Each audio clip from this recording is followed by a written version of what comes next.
Okay, good morning, everyone. Today, let's continue learning how to define and plot math functions in RStudio. If you were here last week we learned how to define a function, specifically a math function in RStudio, and then we try to plot the function using RStudio. And the approach was, first we use the function to calculate a bunch of outputs given the inputs, and then we form a data frame. Right? We created a data frame object in RStudio, and then we use ggplot to visualize the data frame. So we use the geometry of lines to visualize the curves of the functions. Okay, that was okay. It worked fine. This week we're going to learn a different approach. This time we're going to use the step function within ggplot. Okay, so this approach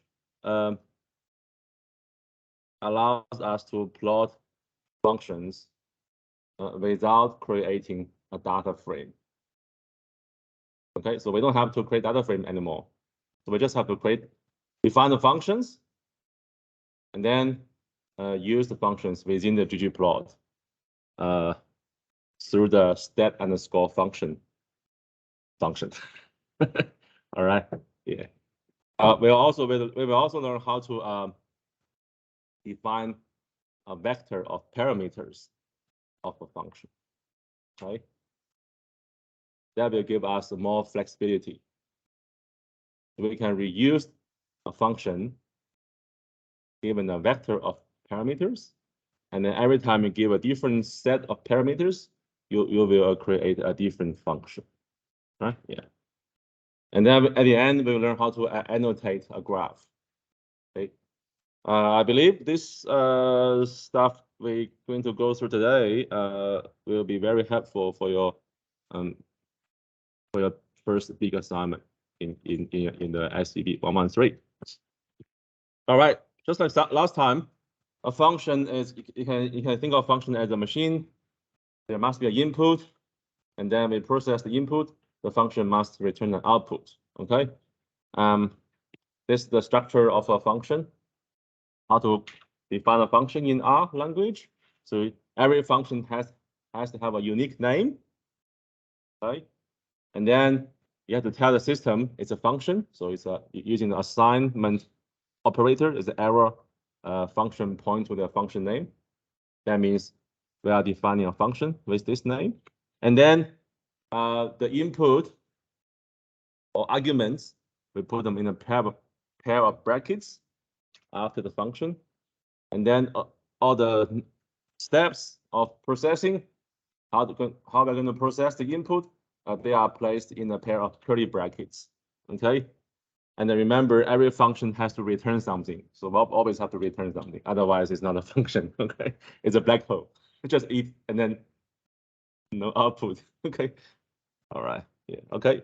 So this is the grammar. So the best way to learn grammar is to practice using examples, right? Just think about learning a language, like learning a foreign language. Same thing. R is a language, computer language. Okay. And it's supposed to be easier to learn because there is more systematic than language, like English or Chinese or whatever language we use. Okay, so define a function. So last time, remember last week, if you were here, we talked about these two functions, right? The first one is e to the power of minus x. The other one is the sine of x squared. And this week, we're going to combine them. We're going to multiply these two things. Okay. So let's see how it looks like. The graph is already over there, so it will look like that. Okay. So remember the function of e to the power of minus x is kind of decreasing quickly, it's like a big slide. And the sine of x squared is a periodic and oscillate faster and faster and faster. And if you combine them, if you multiply these two little things, how it will look like, we might be interested in. and then we can define a function in RStudio to represent this mathematical function y equals e to the power of minus x times sine of x squared. Okay, that's how we define this function. Okay, I give it a name. I just call this my second function. You can name it whatever you like. And then it's a function. There's only one input variable. I just use x. You can use any letter to represent your input variable. Okay. So my input variable is x, and then how this function is going to process the input x. It returns the exponential of minus x times the sinoid of x to the power of 2. Okay, let me do this in RStudio. Go to my RStudio.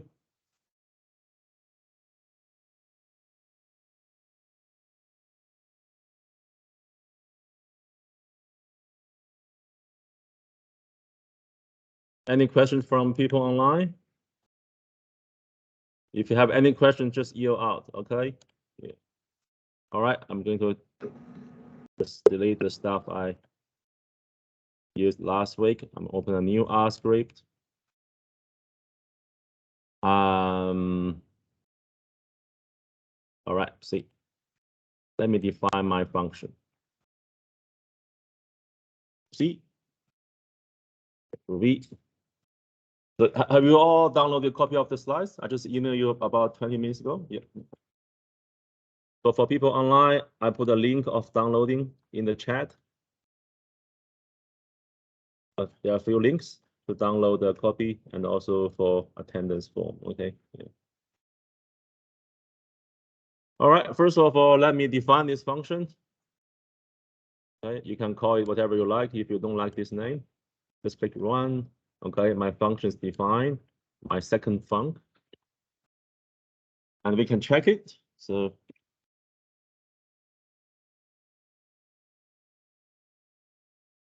yeah, you get a hint.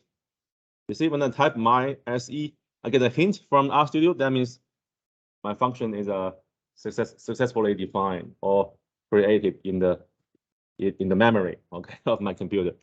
Okay, and then let's test. What if x is 5?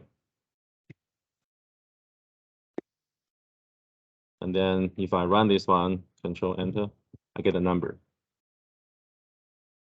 Okay, negative 0.00089, blah blah blah blah. All right, so it might be right. I mean, you can double check, use a calculator, okay, or Excel, whatever, or using RStudio as we did last time.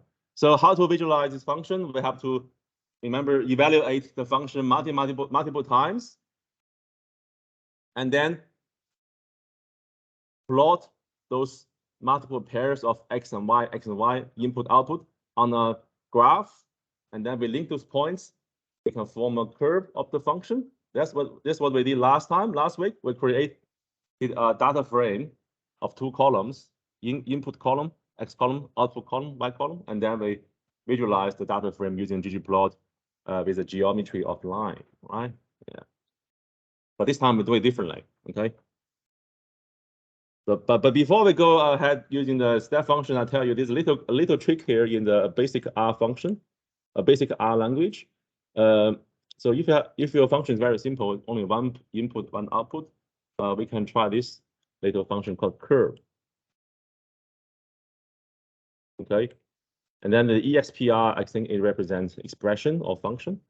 Just use the function name, and then you can define the range you want to plot, the range of the input variable. So if I'm on the plot from x from -1 to +6, such as from -1 to +6, and then if I run this curve function, I should get this graph. Let me try it. Right.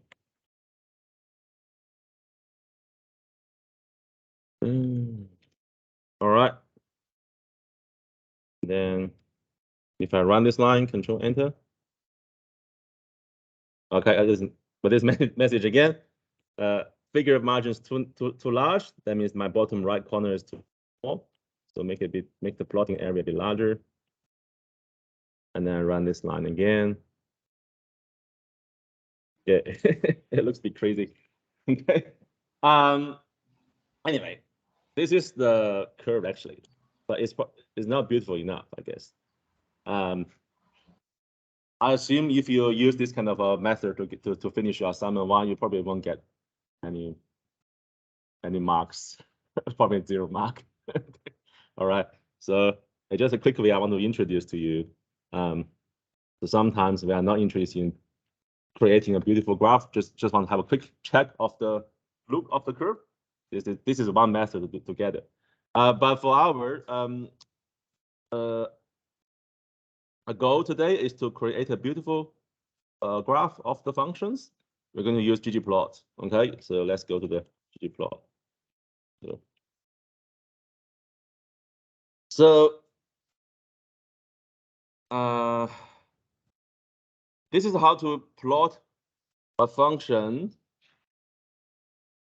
multiple functions in one graph using ggplot's stat underscore function method. So here, you can see here, we're using the ggplot stat function.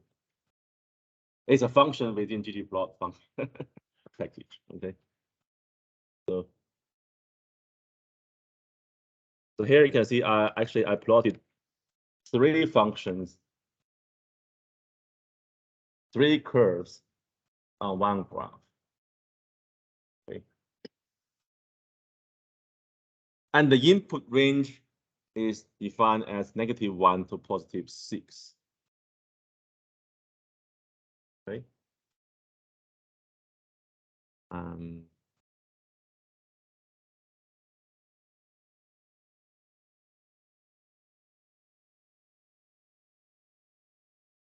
So how this works? So first of all, we use ggplot function, and then without creating a data frame, we have to define the data frame locally within the ggplot function. We type data.frame, and then you define the input x range from -1 to +6. So here you control the range you want to plot, -1 to +6. Okay.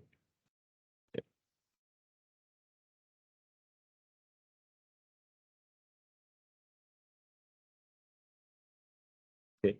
And the horizontal axis is x.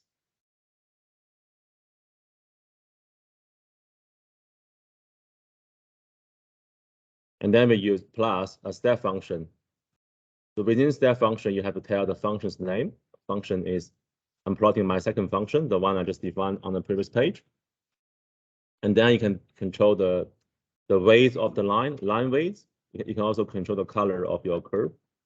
Okay. That's the first function. Okay. I also plotted the other 2 functions, the components of the big function. Okay. So here you can see I can define a function locally. Here. Can you see that? So using step function within ggplot, you can use an existing function, like my second func, or you can just define a function locally. Okay, like here, I just define a function of x, which is e to the power of minus x, exp minus x, and it's blue. I want to have a blue curve for that, and the line weight is 1. Okay. And then also plot the sine of x squared. I also use the function. I just define the function locally. Function is about x, and then it's x squared, and then calculate the sine node of x squared. So using a step function is very flexible. So first of all, we don't have to define create a data frame as we did last week. Okay. Secondly, you can use an existing function like my second func, the one I just defined on the previous page here. Or if you don't want to define a function first, you can also define a function locally, like this one and this one, like the second one and third one. I just define a function locally. It's up to you. And then if you plot more than 3 functions, just keep adding plus, and then use step function, and then you can plot multiple curves in one graph. Yeah, but you don't want to make your graph too busy, right? I think 3 curves is enough for this one. So the red curve is the combined function. The blue one is the e to the power of minus x. It's like a big slide sliding down. And the green one is the sinoid of x squared. It's periodic, but the period is getting smaller and smaller. It's oscillating faster and faster, right? Up and down, up and down, up and down, between -1 and +1, right? And then if I multiply these two functions, if I multiply the red curve and the purple curve, the blue curve and the green curve, and combine these two functions by multiplication, I get the function I defined before as my second func, and then it's a red curve. Okay, it's sliding down, but also oscillating, but also faster and faster. Right? Kind of describing a bouncing ball, right? If you bounce it and bounce. If you drop it and then bounce. All right. Okay, let's try it. Okay. Yeah.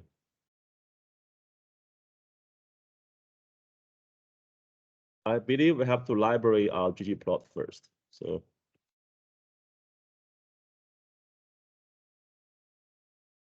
I copy my code here first. But I think we have to library ggplot before we run this. We have to library ggplot2. Okay. Load the library, load the ggplot2 first. It will take a few seconds because ggplot2 is a large package.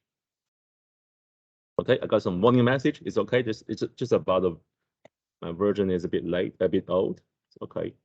And then fingers crossed, we can try to plot the 3 graphs, 3 curves on one graph.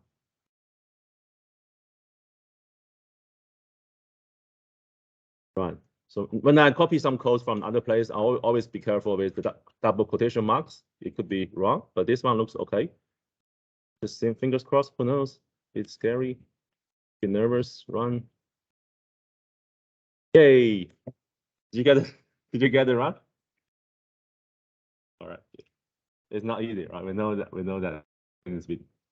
Yeah. All right. So we get the result we expected. 3 graphs, 3 lines on one graph. Okay. Obviously, it looks interesting. Okay. So I think this is helpful for your PST1 for your big assignment. Okay. Yeah. All right.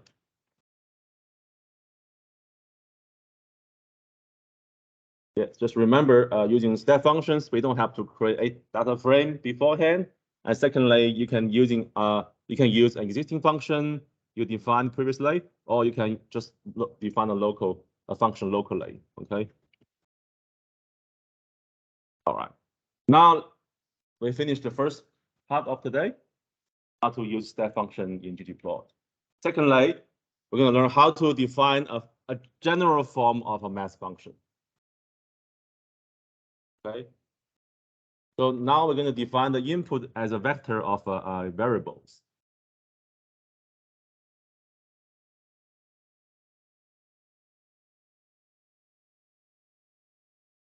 And then we can reuse the general form of function with different sets of parameters. That give us more flexibility. Right? Remember our function before is like this. Y equals e to the power of minus x times sine of x squared. Okay. So this is a special case of the general form. Here, I can think of 3 parameters. The a, that's the value before x in the power of exponential. Okay. In our special case, my second function I used before, the a is equal to -1, right? But we can give a different values. Okay. The second parameter is the value before x in the sine function. In my special case, the b is a +1. Okay. But again, we can use different values there, right? I think that controls the period length.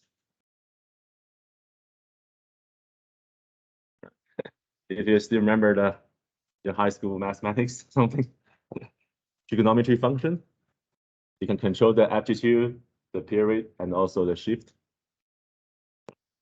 And then the last parameter in our function is c, is the power of x within the sine function. In our special case, is 2, is x squared. But again, we can use different values. Okay. So how to define this general form of our function in R or RStudio? It's like that in the bottom. Okay, I call this my third function, my THD func. This time we have an input variable that is x. We also have a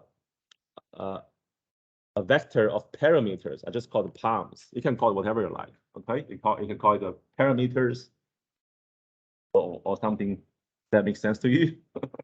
Okay, yeah. They're all local variables. Okay, they're all local variables. Local variables means they will be used within this function.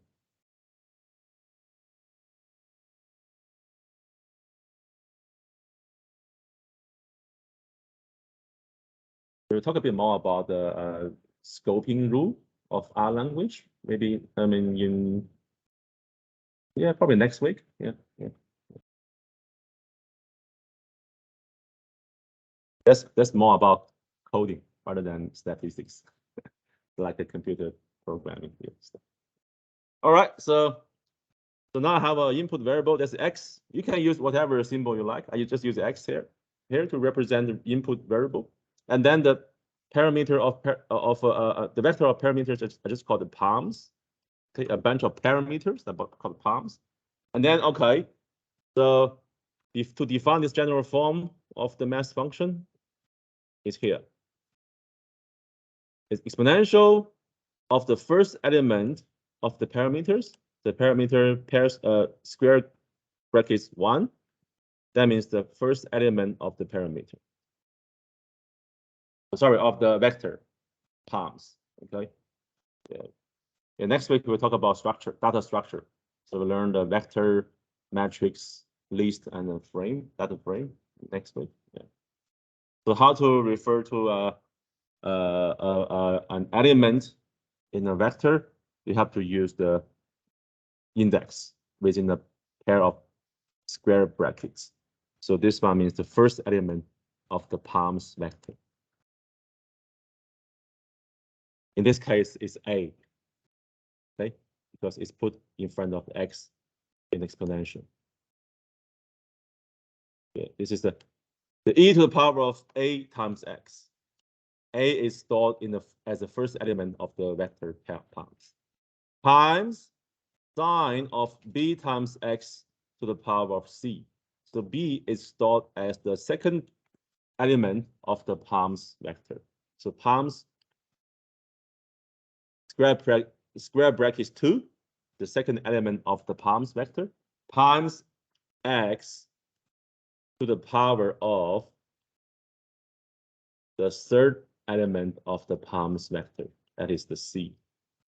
Okay, so I use the first, second, and third elements of the palms vector to store the value of a, b, c in my general form of the function, mathematical function. Okay.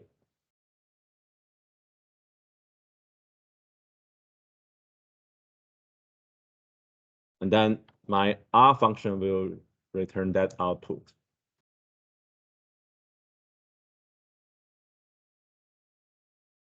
Any question here? People online, any questions? Yeah, if it's not too easy, if it's the first time you learn how to program in computer using computer language. Yeah. That's how we define a function in R. It's a bit complicated here, right? Okay, yeah. We have an input variable that is x. We also have a vector of parameters we're going to use to define this mathematical function using R language. Okay.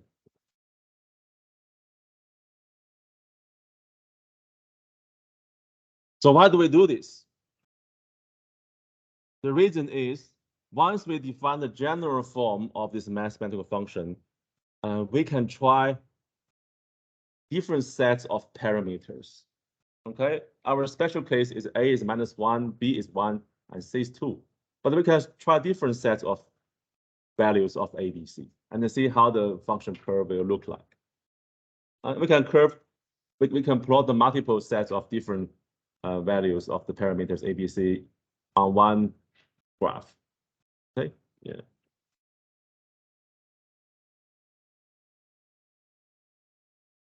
Okay, again, we are going to use the step function within ggplot too.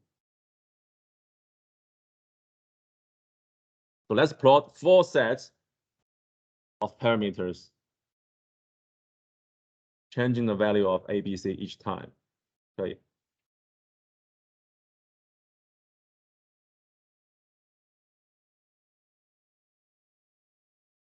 So let's read this line by line. So once you understand the first line, the other line just repeating.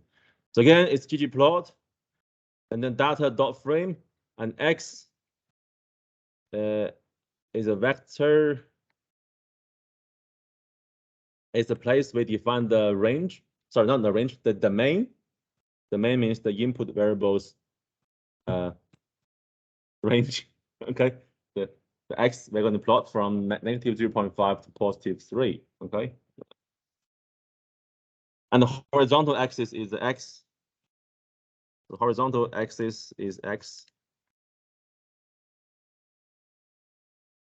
So here, if I don't use x here, if I use like m equals c minus 0.5 to 3, and then here will be x, horizontal x. This x will equal to m. Okay, yeah. So this x and this x, they are the same thing. Maybe I'll change a different name next time.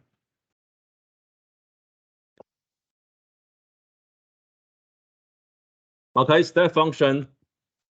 So in the first line, I'm using my function will be an existing function. That's my third function, the general form I defined on the previous page. This one, my third function. Okay. And then the arguments. So here's different from the example we looked at before. So here we have tell computer, tell R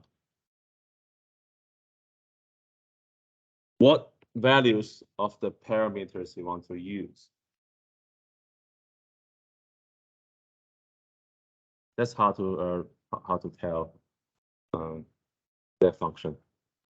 The set of parameters you want to use for the palms vector. So my first example is my special case we looked at before. A is -1, B is 1, and the C is 2. So list palms equal to a vector C -1, 1, 2, and close the brackets. And I want it red. I want a line with just one point, 1 pound long. And then we can plot another 3 sets of parameters for ABC. So in my second function, my parameters values are -2, 1, and then +2. So I have a different value for A this time. Okay. Okay. And then my third function, I have a different value for B. So instead of using 1, I'm using 4. And then for my fourth function, I have a different value for C. So instead of x to the power, instead of plotting sine x squared, I'm plotting sine x to the power of 4. Okay, so we have 4 sets of parameters A, B, C. Okay.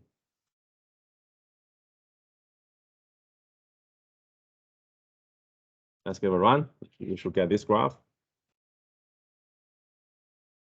And then make the background seem black and white. Okay.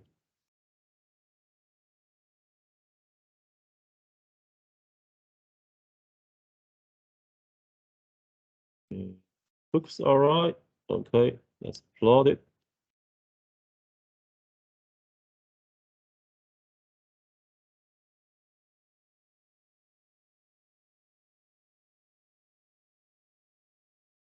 What's wrong? My third function. Oh, I haven't defined it. Sorry.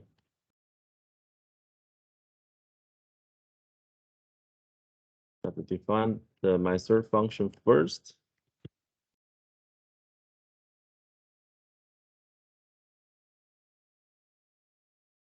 So I define my third function. That's the general form, and then I run this ggplot.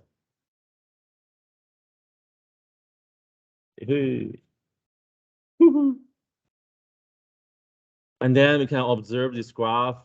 It tells us something. Okay, the original one is red.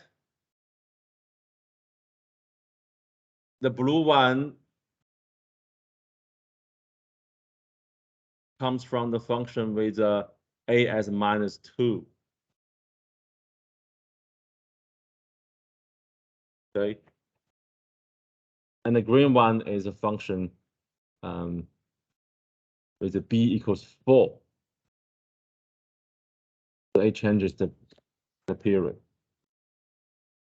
Okay.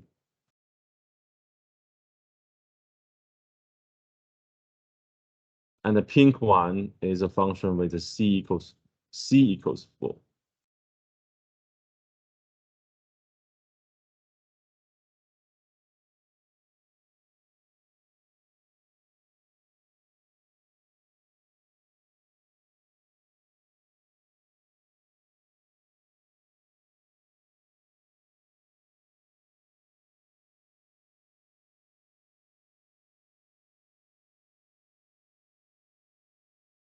Okay.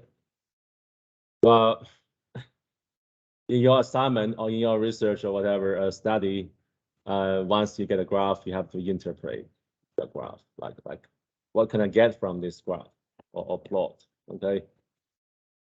Okay. Does the graph communicate my information? Communicate the message I want to give my audience, or does the graph show something something interesting? Okay, I didn't expect it. Okay, so that's the basic two purposes of data visualization. Yeah, you're trying to tell a story with your graph of data, or you're trying to find a story with a graph of data. Okay, you may have a story already in mind, and you know the story in your data, and then you want to present your story, your argument, your thesis, your hypothesis, or whatever to your audience, to your readers, to your students, to your professors. You can use a graph to tell your story. Okay, that's one way or one purpose of data visualization. The other purpose is to, okay, I have a data, and then I want to find some information in my data. So visual exploration is one way to find information. Okay, so you're trying to find a story, find a thesis, find an argument in the data, visualize. Okay, so can you understand these two purposes? Sometimes we combine two purposes together in one visualization. For example, a map. Okay, you can use a map to present a story, but you can also use a map to visualize data to find some story. Okay, yeah, so. But these are two basic purposes of data visualization. All right, that's the second topic for today. Use to define the general form of mass function, and then use the parameters, vectors, to define and visualize special cases of the general form. Okay, so here I think your PST1 will have almost the same task in your PST1, as I remember. Okay, in your first assignment, you are also expected to plot a mass function using different sets of parameters of some general form. Okay, so this is one way to do it. Yeah, probably the best way. Probably the best way to do it. Using step function and using a vector of parameters. All right, and then it comes to the last task for today. It looks a bit messy, but trust me, it's not that complicated. We're going to learn how to annotate a graph. So basically, we can put some nodes. First of all, we can label the horizontal and the vertical axis, the x and y axis. We always have to label them properly. And then we can add some reference line, horizontal line or vertical line to refer to some special value of x and y. We can also emphasize a special point on the graph and give a label, data label next to the point. Okay, yeah. Well, if you have done this one, this kind of stuff in Excel is very easy. But using R, you have to code something. All right. So let's try it. So this part is the graph from here to here. This part is just the code we used before to get this kind of a graph of these four curves. And then if we want to add some notation, the axis label, y label, a reference line, and a special label for some data points, we have to continue with the plus sign. Yeah, plus. Every time you plus something, you add something onto the graph, right? So we can annotate text on your graph. So when you annotate a text, a short paragraph, maybe not paragraph, a short line of text, you have to tell the location of the text label. Okay.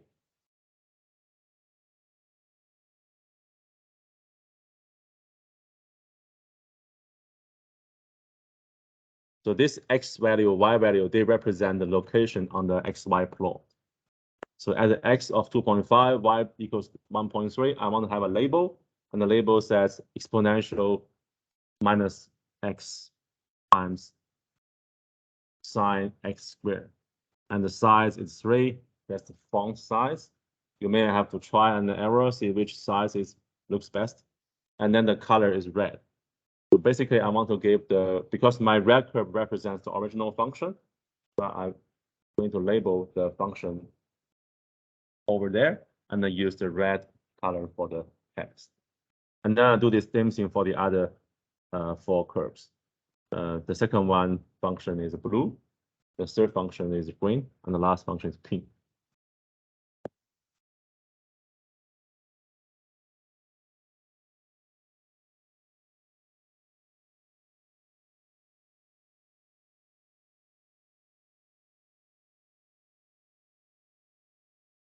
And you may also want to annotate a turning point on a curve.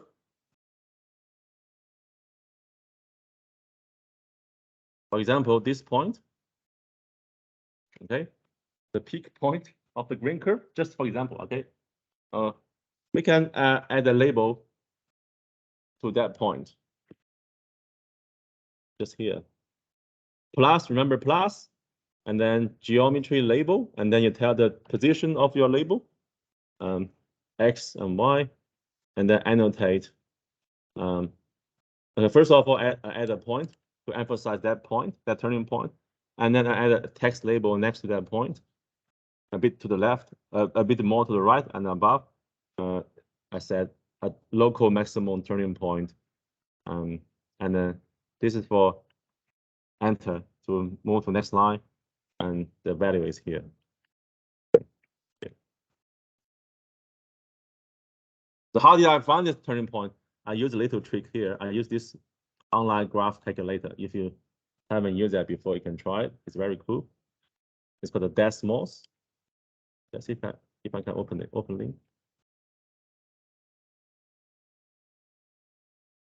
So here I can define a function. Let's say y equals x squared. You get a parabola, right?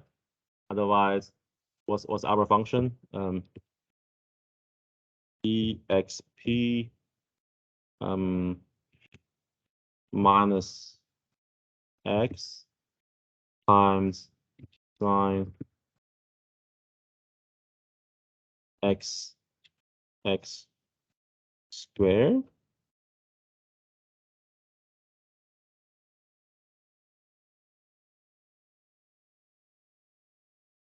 It's like this. You can control yeah, and then you can control the range.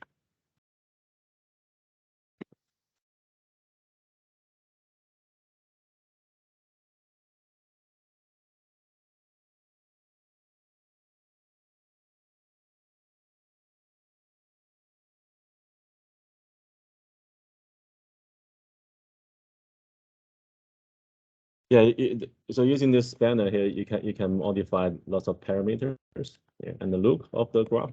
And then more importantly, we want to find the turning point. So these points are already highlighted for you.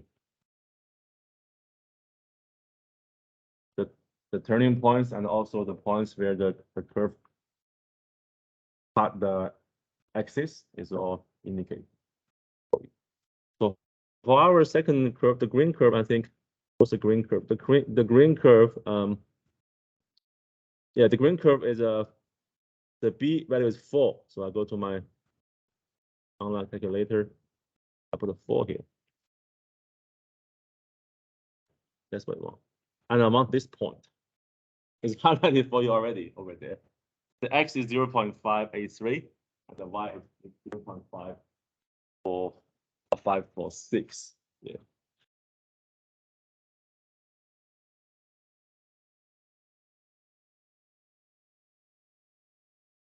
All right. You can double check if you put a 0.583 as x, and then see what value we get in our R.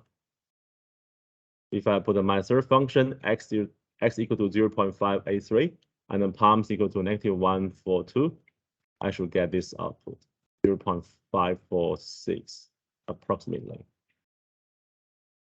0.546. Okay. Yeah.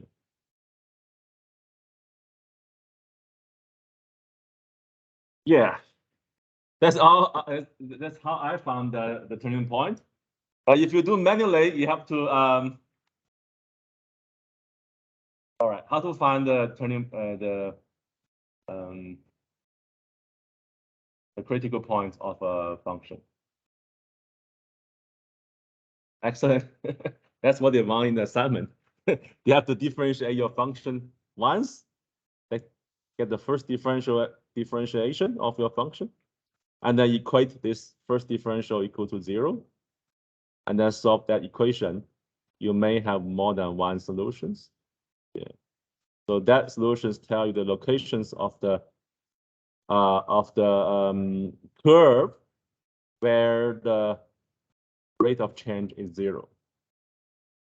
The rate of change is 0, that means it's the turning points. Am I right?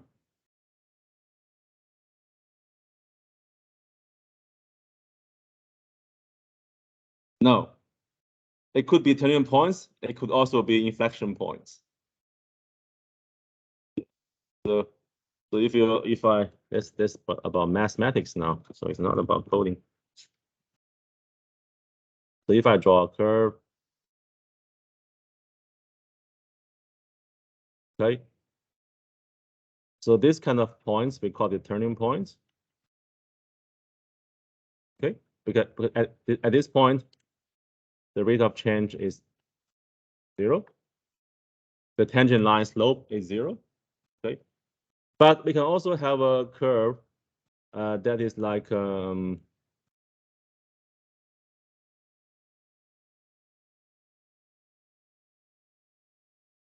this. So at this point, the rate of change is also 0. Right? Or maybe the other way. Okay. So at this point, the rate of change is also 0. So you take the first differentiation of your function, if it's differentiable, and then equate the first differentiation to 0, you can have 1 or 2 or more than 1, or maybe no solutions. So those solutions tell you the location or locations of the function's curve where the tangent line slope is 0 or rate of change is 0. But those points could be turning points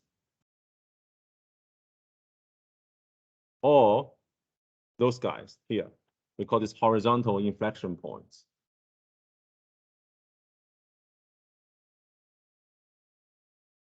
So at this horizontal inflection points, the sign of the first derivative doesn't change from left to right. So here, the blue curve, the differentiation is negative on the left, and on the right hand side of the point is also negative. On the black curve here, the first derivative is positive on the left and also positive on the right. Okay, but if the point is a turning point,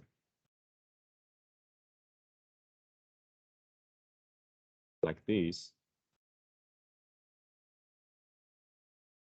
I have 2 turning points here, this one and this one. At this point, the first derivative is a positive on the right, on the left, and then negative on the right. It's increasing on the left, and then after reaching this point, it starts to decrease. This is a turning point, okay? And then the second one, the first derivative is a negative on the left because it's decreasing until reaching this point, and then it becomes positive on the right, and it starts to increase. So these kind of points, we call them turning points. Is one type of critical points. Critical points is where the first derivative is 0. Okay? So they have 2 possible situations at a critical point, either a turning point or horizontal inflection point. You can check the change of the first derivative on the left and right. Another way to check if it's a turning point is to take the second derivative. Okay, have we talked about this in the lecture? Yeah, you can calculate the second derivative of the curve at that critical point. So you take the second derivative of the function and then evaluate the second derivative of the function at that critical point, at the point where the first derivative is 0. If the second derivative is a positive, what's your conclusion? If the second derivative is positive, what's the conclusion? Is that point local maximum, local minimum, or not sure? Huh? Local minimum, right? Yeah. So if the second derivative is a positive, remember it's like this, happy face, positive, right? Positive means happy face, and it's a local minimum at this point. If the second derivative is a negative, it's a sad face. So it is a local maximum. Okay, it's about the second derivative. And then what about if the second derivative is 0? If the second derivative is 0, we are uncertain about the situation. So it's an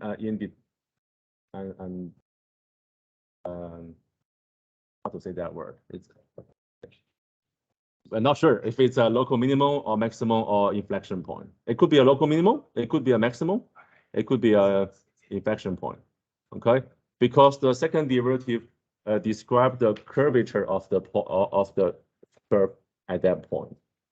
If the second derivative is a positive, that means it's curving up. they call this one downward vex. And if the second derivative is a negative, it's a curve. We call this downward concave. And then if the second derivative is 0, that means at that point there's no curvature. Well, it could be a positive or negative or a inflection point. Who knows? It's undecided. We can't make conclusion at that point if the second derivative is 0, right? Yeah. All right, that's not our studio stuff. That's messy calculus, year 12 messy or MXB one time something. Yeah. Introduction to differential calculus. All right, so this is how to add a point. So first of all, you have the geometry of point. You have to know the x and y value, the coordinates on the map, and then you can add a label, text, annotate text, and move the text a little bit right and a little bit above the point, and then this little backward /n is just to change the line. So I have the text into 2 lines. Local maximum turning point, and in the second line, I put the coordinates, x and the y value.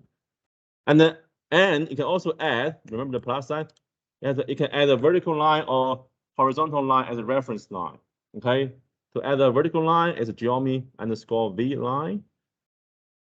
And then you have to tell where the vertical line cuts the horizontal axis. So the x-intercept is 0.583.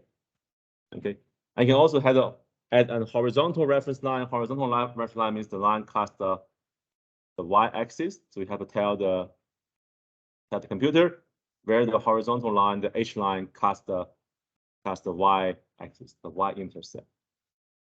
Okay, you can make them dashed line or solid line, whatever color you like or whatever size you want the line to be.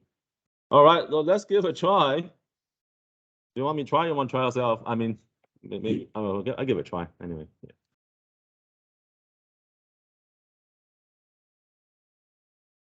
I'll give it a try. So I just copy this code again to V, and then the only difference from the other example we did already is I have plus sign there. That means we haven't finished yet, still going. So what I'm going to add this bunch of stuff.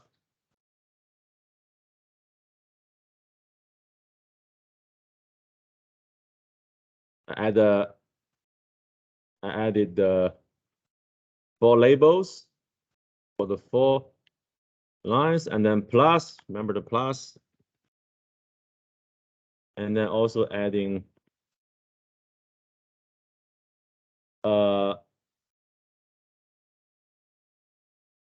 point to emphasize that turning point, and I'm also adding a label next to the turning point, and then I'm also going to add 2 reference lines, 1 vertical, 1 horizontal.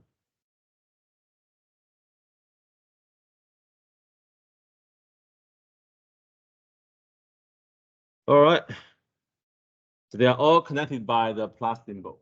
Remember geometry, ggplot is a grammar of graphics. The grammar organizes graphs by layers, and how to combine the layers, you use the plus symbol to weave the layers or superimpose the layers. Okay. All right. I'm gonna give it a try. I'm not quite sure if it will run smoothly. Hope so. Run.